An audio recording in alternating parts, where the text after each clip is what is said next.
My name is Samuel Povod. I'm originally from Erie, Pennsylvania.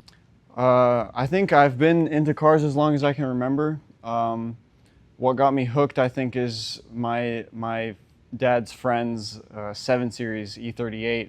I remember being in that car as a young kid and just smelling it, and I always liked the way it looked. And I don't know, cars just always interested me. They've always been around me somewhat.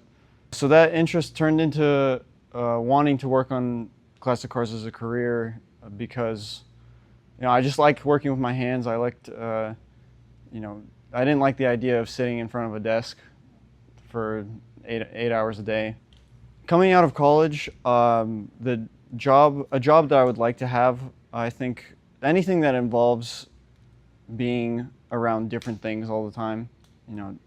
I like the idea of having to work on stuff that I've never seen before or never touched before, just having every day be different. So the Piston Foundation has helped me out by providing financial assistance, obviously. They kind of help lift the burden a little bit on student loans and student debt, things like that. I can invest my time in honing my skills and benefiting myself for my own future.